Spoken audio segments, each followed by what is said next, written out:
Olá, você que me segue no Rodrigo Silva Arqueologia. Estamos aqui mais uma vez juntos para o nosso bate-papo sobre a Bíblia Sagrada. E hoje eu gostaria de falar com vocês sobre esse tema recorrente que muitas pessoas me perguntam: onde ficava localizado o Jardim do Éden?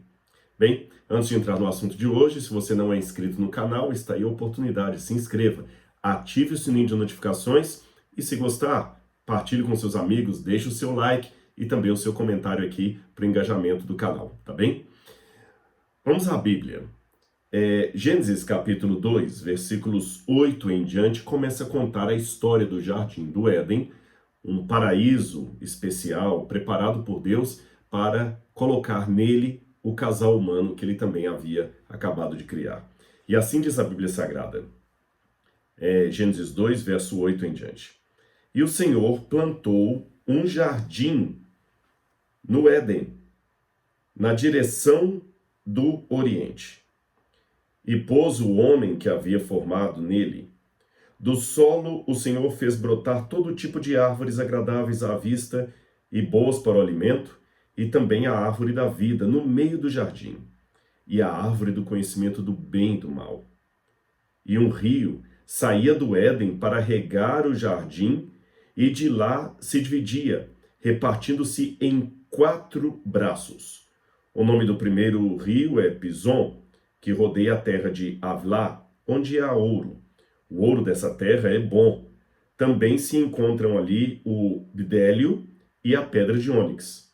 O nome do segundo rio é Gihon, ou Gion, como dizem em português, é o que rodeia a terra de Cush. O nome do terceiro rio é Tigre. É o rio que corre pelo leste da Síria. E o quarto rio é o Eufrates. O Senhor Deus tomou o homem e o colocou no jardim do Éden para o cultivar e o guardar. E onde ficava esse jardim? Bom, eu me lembro de uma vez que um idoso pastor falou comigo que ele teve o privilégio de ir o mais próximo que ele poderia do Jardim do Éden. Ele se referiu a uma experiência que ele teve quando visitou o Iraque e ali esteve no rio Eufrates, bem lá perto, lá embaixo, quase próximo ao Golfo Pérsico. Eu ainda não tive o privilégio de conhecer o Iraque. Da lista dos países bíblicos ou de histórias bíblicas que eu ainda preciso conhecer, o Iraque está lá. O Iraque e a Síria, lugares onde eu não pude entrar até hoje por causa, infelizmente, da guerra. Mas um dia, a menos que Cristo volte antes, eu espero poder conhecer esses 2 países, o Iraque e a Síria. E nesses países você tem, de fato, os 2 rios com nomes que são idênticos aos mencionados aqui na Bíblia, o rio Tigre e o rio Eufrates. Juntos, essa parte que vem desde os Montes Zagros, lá no Irã, até passando aqui embaixo, assim, formando uma lua crescente, é o lugar chamado Crescente Fértil, ou Mesopotâmia. Aliás, o nome Mesopotâmia vem justamente da junção de 2 palavras gregas. Meso, que significa intermediário, no meio de, e potamos, que significa rio, tá certo? Então, entre terra, entre rios, Mesopotâmia, entre os rios. E os rios seriam, obviamente, o Tigre e o Eufrates. Várias perguntas sobem à nossa mente aqui. Será que esse pastor que disse ter ido mais próximo do rio Eufrates estaria correto?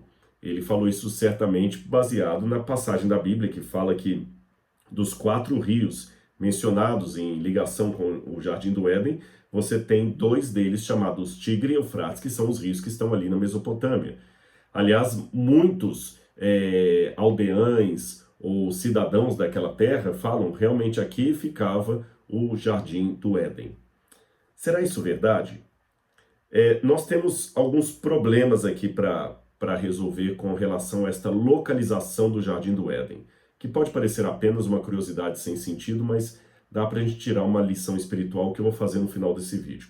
O primeiro problema é que quando você vê a descrição aqui, ela parece uma descrição geográfica bem atual. O autor do Gênesis coloca: o nome do primeiro rio é Pison, que rodeia a terra de Havilá, onde há ouro. O ouro dessa terra é bom. Também se encontram lá o bidélio. Então, quer dizer, parece que ele está falando de um lugar que ele conhecia. Um dos rios do Éden passavam por essa terra que o autor dá detalhes, parece até que ele estava lá, fala até do ouro lá, que era muito bom.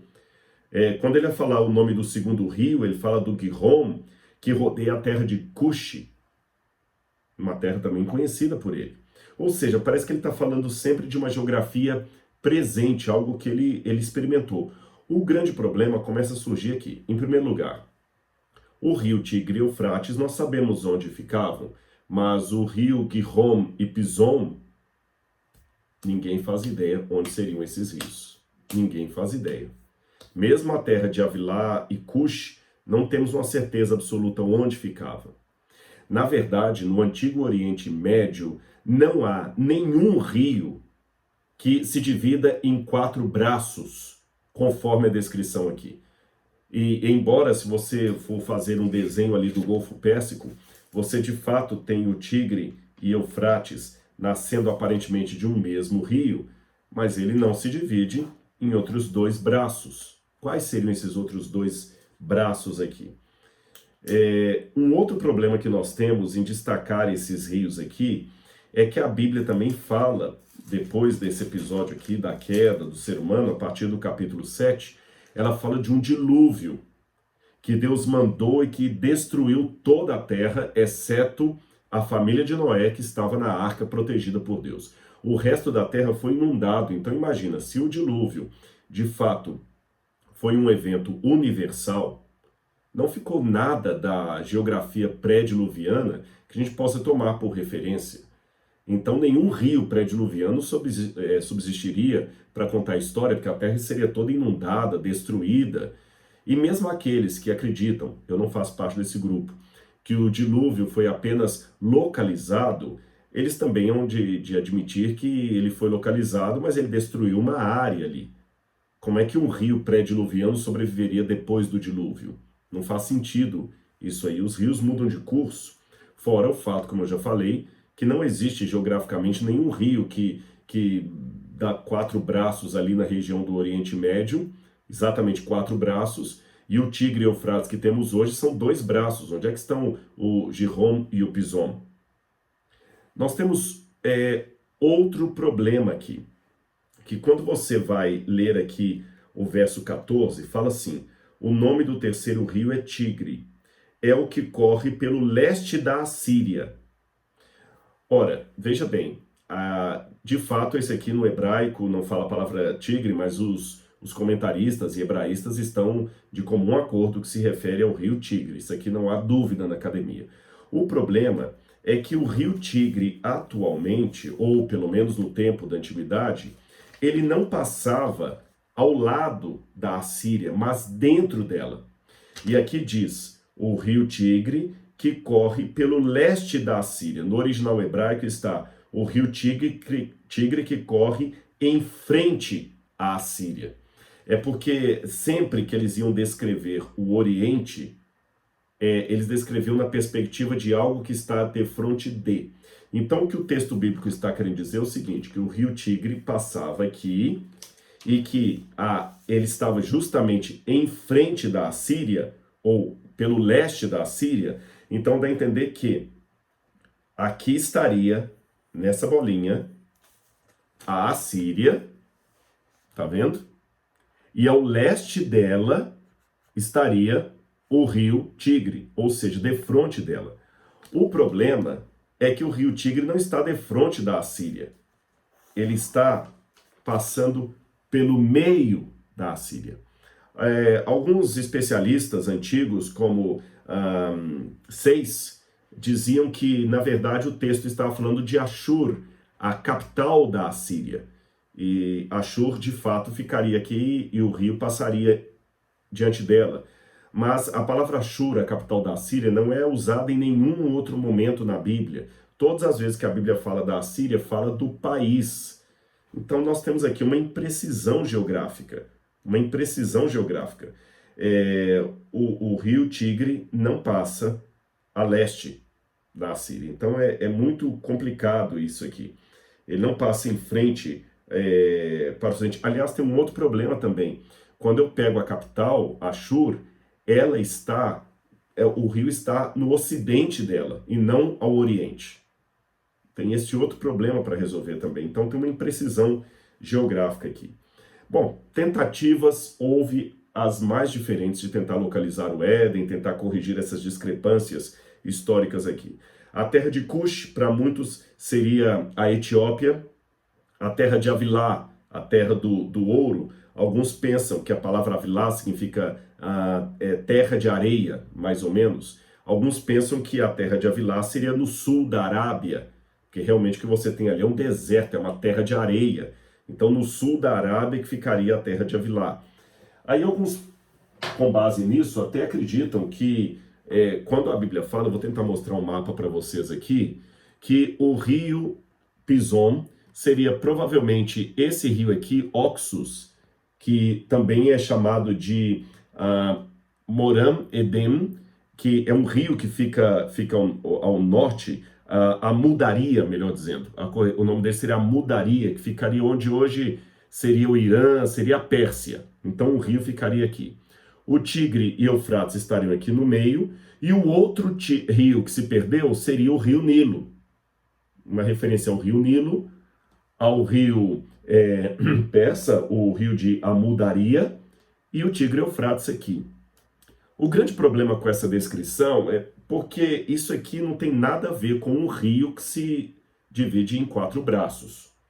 Outros tentaram dizer que o quarto rio não seria esse rio persa, mas seria o rio Ganges, que está lá na Índia. Então, toda essa região que seria a região do Éden. Também é complicado de entender assim. Não parece fazer muito sentido, porque o Ganges, ou mesmo a Mudaria, se você quiser, estão muito distantes aqui do Nilo, aqui no Egito, para falar que são rios que vêm de um mesmo braço, não coincidem com o que a Bíblia falou.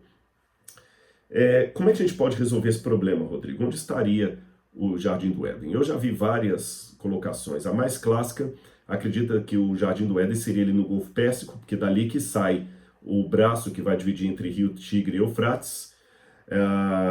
Outros pensam que seria no Bahrein. Outros acham que seria na região de Barça. Outros acham que o Éden ficava na Turquia. Outros acham que é no Irã.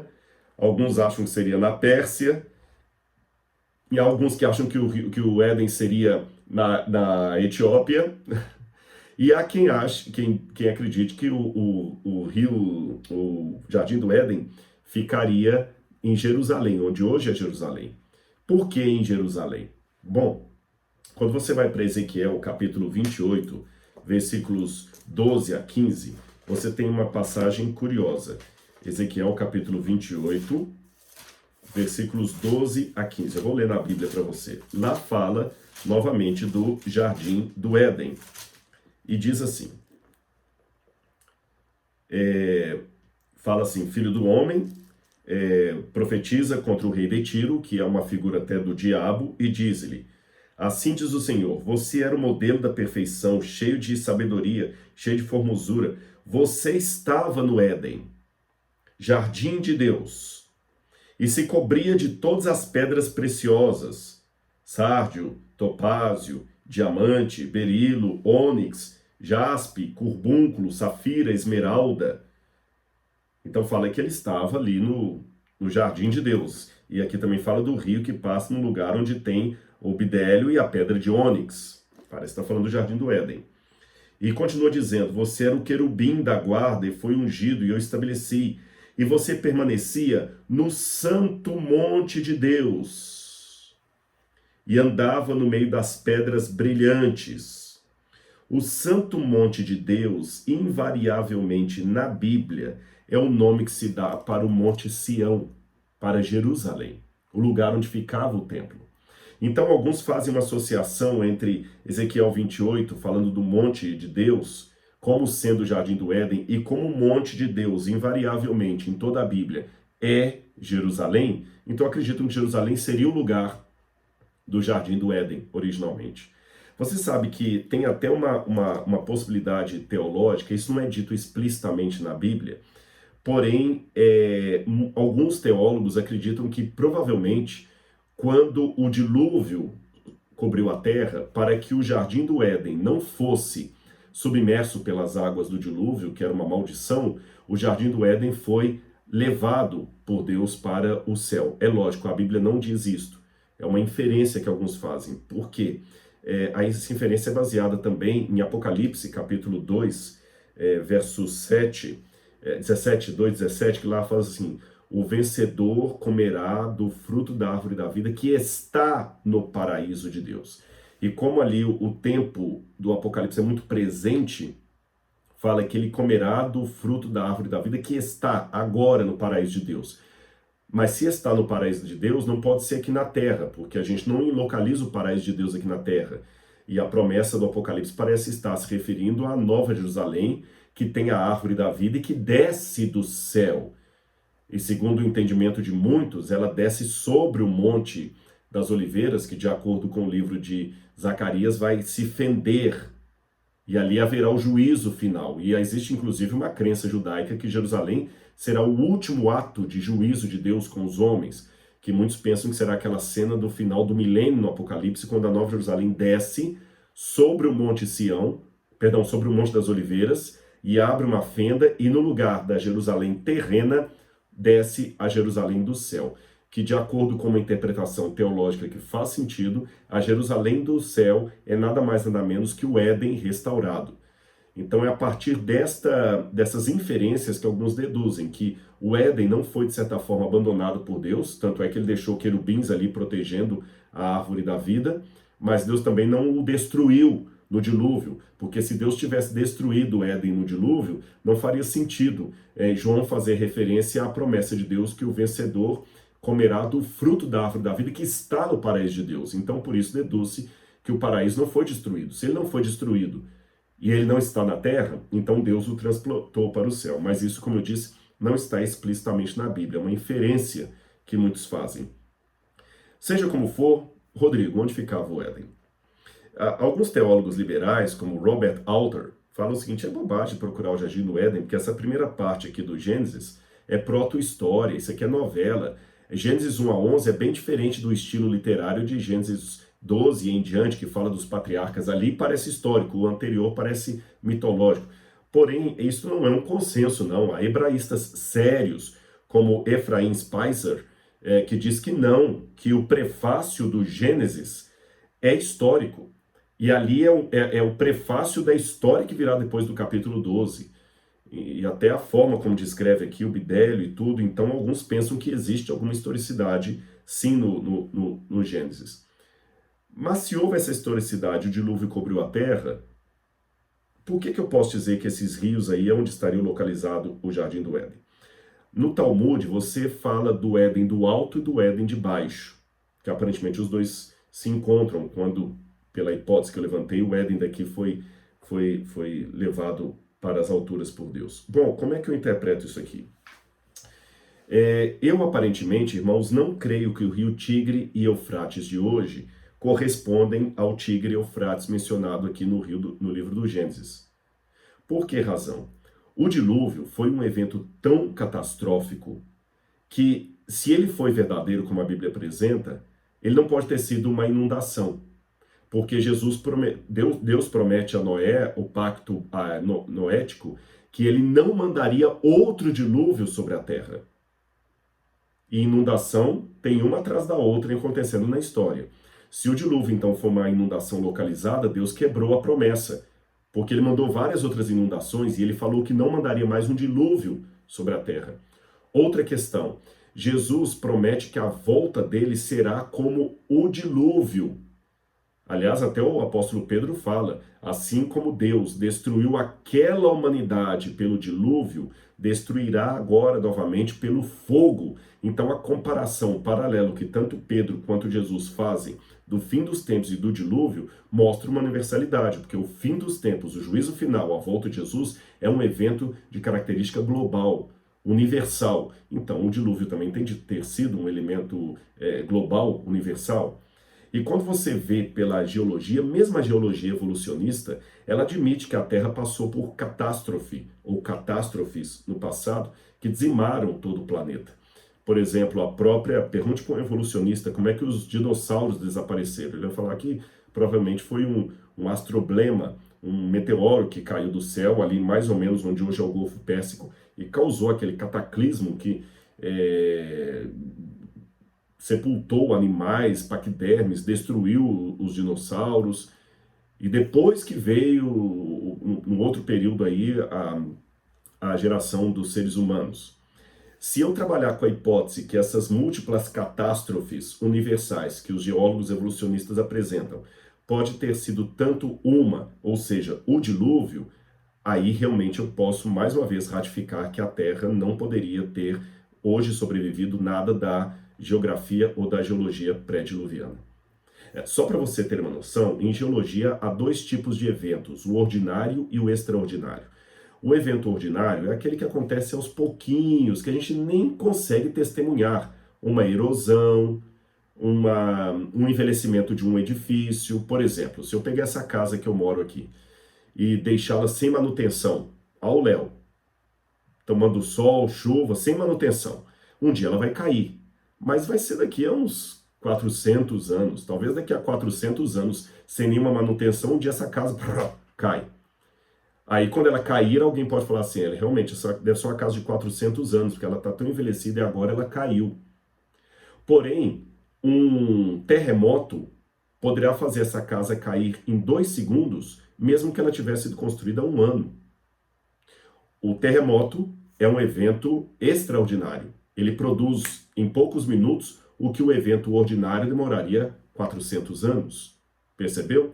Então, a diferença entre a cosmovisão geológica bíblica e a evolucionista é que, como o evolucionista não trabalha com a ideia de um dilúvio, de uma catástrofe, ele joga para milhões de anos um evento, como se fosse ordinário, que numa situação extraordinária podia acontecer em meses. Um tsunami destrói toda uma cidade em meses e sepulta tudo rapidamente, enquanto que uma erosão vai demorando séculos para obter o mesmo efeito. Então, partindo do pressuposto que mesmo na evolução eles trabalham com a ideia de um meteoro que bateu na Terra e destruiu todos os dinossauros e tudo mais, eu posso trabalhar que o dilúvio é uma catástrofe, um catastrofismo que ocorreu em toda a Terra e causou a quebra da Pangeia, que os continentes se dividiram, provocou tsunamis que provocaram alagamentos terríveis e também fissuras nas pedras, coisas como o Grand Canyon podem ter sido formados numa catástrofe assim e outras coisas parecidas. Então não sobraria nada pré-diluviano para eu dizer, é o mesmo rio que estava lá saindo do Éden. Esse é um primeiro ponto. Eu tenho uma outra explicação.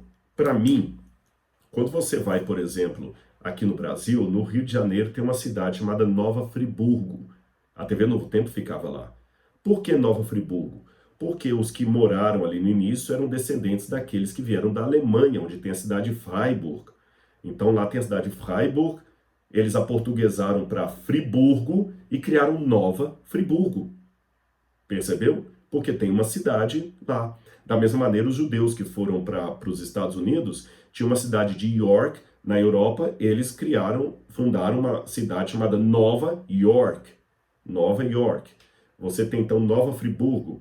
Você tem, sei lá, são várias cidades que eu poderia dar o exemplo, Nova Venécia, por causa de Veneza, da Itália. Então tem um monte, Nova Odessa, por causa da cidade de Odessa. Então, como assim as pessoas acabam rebatizando assentamentos atuais com o nome de um assentamento antigo que tem a ver com os seus ancestrais, eu posso entender que aqueles primeiros habitantes da Mesopotâmia, cônscios da tradição dos seus ancestrais, que vieram de Noé, rebatizaram o nome daqueles 2 rios ali, Tigre e Eufrates, com o nome que os seus ancestrais contavam dos rios que saíam do antigo Éden. Porque a ideia do Éden encontradiça em muitos tabletes cuneiformes da primeira literatura produzida pela humanidade ali na Mesopotâmia. Falavam do jardim de Edim, ou Edino, que significa planura, tal como a palavra Éden em hebraico. E a história é muito parecida com a Bíblia. Fala de um jardim que tinha um casal que perdeu a salvação de um dilúvio. Então eles simplesmente rebatizaram aqueles 2 rios com o nome dos rios da tradição adâmica que eles traziam, daqueles que sobreviveram ao dilúvio. Só isso, só isso. E como o lugar parecia realmente um paraíso, um crescente fértil, chamaram aquele lugar ali de Eridu, que é uma das primeiras cidades que se fundam ali na região do Golfo Pérsico. E Eridu parece ter uma relação com a palavra Éden, porque você tem no tablete a ligação com Edenu. E de Eridu, os dois rios que saem ali, eles falavam Tigre e Eufrates. Só isso. Eu sei que essa minha hipótese não resolve um outro problema, que é o fato do descritor do Gênesis parece falar de localizações geográficas que ele estava familiarizado com elas. Olha a terra de Avilá, a terra de Cush, que eu falei que poderia ser a Etiópia, Avilá podia ser o sul da Arábia. Só que eu noto no livro do Gênesis uma anotação editorial que provavelmente nem seria de Moisés.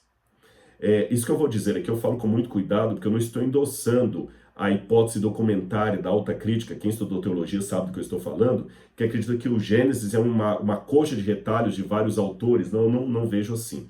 Eu acredito que a maior parte do Gênesis foi escrito por Moisés, mas um editor pode depois ter ajuntado os capítulos, dado o formato editorial, e esse editor fez anotações posteriores a Moisés.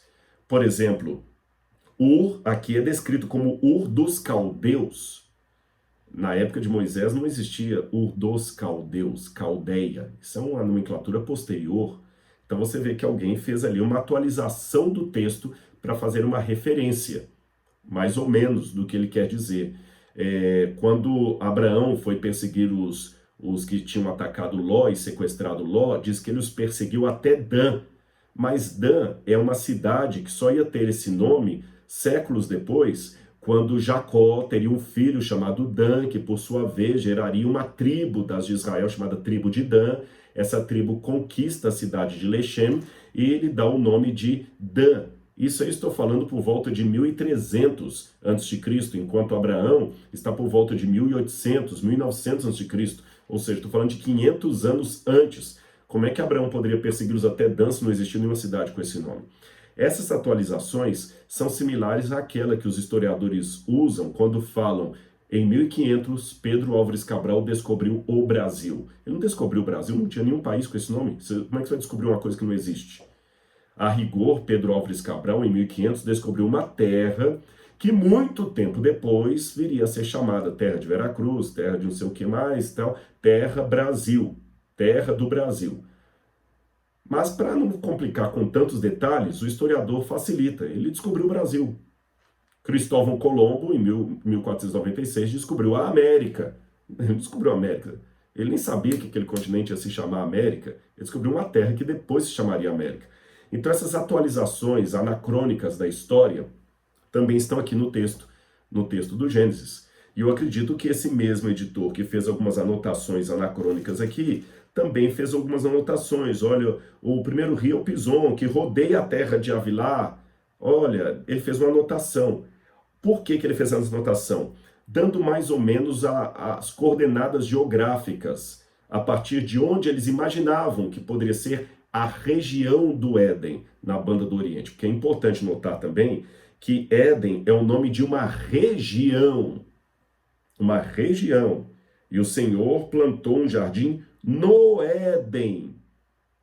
É que, pela tradição histórica, a gente acabou chamando o jardim também de Éden, assim como chamamos Mar da Galileia, o lago que fica na Galileia, mas a rigor Galileia não é só o nome do lago, Galileia é uma região, a região da Galileia. E na região da Galileia tem um lago que também é chamado Lago da Galileia. Então, na região do Éden, tem um jardim que também é chamado de Éden. Simples assim. Mas a região do Éden é maior do que o jardim do Éden. Tanto é que, quando vai falar dos rios, fala assim, um rio saía do Éden para regar o jardim. Então o rio nem nascia no jardim. Ele nascia na região para regar o jardim. E o autor, pelo menos dessa anotação aqui, imaginava que, mesmo com a configuração atual, provavelmente o local dessa região do Éden, antes do dilúvio, seria aquele local que hoje nós chamamos de Oriente Médio ou Crescente Fértil. Só isso. Mas não a localização precisa do jardim. Eu sei que você pode ficar um pouco desanimado. Poxa, eu pensei que o Rodrigo ia responder, então onde era o Jardim do Éden? Então não é lá no Iraque? Não. Mas eu quero ler para você uma passagem aqui de Lucas, capítulo 17, verso 20 em diante. Indagado pelos fariseus sobre quando viria o reino de Deus, o Jardim do Éden restaurado, Jesus lhes respondeu: o reino de Deus não vem com visível aparência, nem dirão, ele está aqui ou está lá, porque o reino de Deus está entre vocês. Algumas Bíblias traduzem o rei de Deus está dentro de vocês, mas eu não gosto muito dessa tradução. Pelo contexto grego aqui, não dessa parte só, mas de todo o capítulo, Jesus estava se referindo a si mesmo, porque ele estava no meio dos fariseus. Tá certo? No meio dos fariseus. O reino de Deus está aqui. Ele não vem mais com visível aparência por causa do pecado. Veja o que aconteceu. Depois do pecado, Deus apareceu para o povo de Israel na montanha do Getsêmani, do Sinai. E Deus falou com Moisés: Moisés, faça um santuário ali no meio para que eu possa habitar no meio do povo. O que significa isso? O Éden era o santuário onde Deus habitava no meio do seu povo. Agora que esse santuário não estava mais aqui, Deus fez um santuário provisório onde ele habitaria no meio do povo. Esse santuário depois virou um templo na cidade de Jerusalém, onde Deus habitaria no meio do seu povo. Talvez por isso que muitos judeus entenderam Jerusalém como sendo o Éden espiritual. Mas esse templo foi 2 vezes destruído. E Jesus esteve aqui como sendo o santuário de Deus no meio do povo. Mas Jesus foi embora. Mas ele deixou o Espírito. E no Evangelho de João ele fala: se alguém me amar, guardará minha palavra, e eu e meu Pai viremos para ele, faremos nele morada. E quando ele fala do Espírito Santo Consolador, no mesmo Evangelho, ele fala: o Espírito já está convosco, mas estará em vós. Ou seja, através do Espírito Santo, Cristo habita em mim. E quando ele voltar nas nuvens do céu com poder e grande glória, e com a nova Jerusalém depois do milênio, nós estaremos de novo no Jardim do Éden. Mas o que faz do Éden um paraíso? Não é a árvore do conhecimento do bem e do mal, principalmente não é mesmo esta. Não é a árvore que tem o fruto da vida eterna. Não é o rio da água da vida. O que faz daquele lugar um paraíso é a presença constante do próprio Deus. E é por isso que o Apocalipse, ao encerrar as suas palavras, fala sobre a Nova Jerusalém, que ali nós vamos ter o rio da água da vida, a árvore produzindo frutos para a saúde dos povos, e todos viveremos para sempre. Mas também diz, Apocalipse capítulo 22, ali não vi santuário, porque, Apocalipse 22, versículo 3, não mais haverá qualquer maldição, nela está o trono de Deus e do Cordeiro. Os seus servos contemplarão a sua face, e na sua testa terão gravados o nome dele. Ou seja, e também no capítulo 21, verso 22, não vi ali nenhum santuário, porque o seu santuário é o Senhor Deus poderoso e o Cordeiro.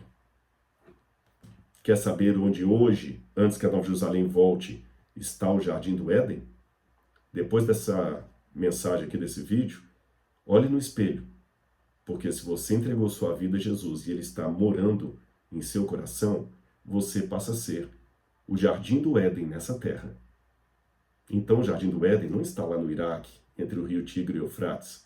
Ele está aqui agora, olhando para mim. Você é o jardim, é o paraíso de Deus. Provisório, é verdade, até que o paraíso definitivo venha com Cristo nas nuvens e possamos para sempre viver com o nosso Senhor no Éden restaurado. Não é uma boa? Um abraço e até o nosso próximo encontro. Tchau, tchau.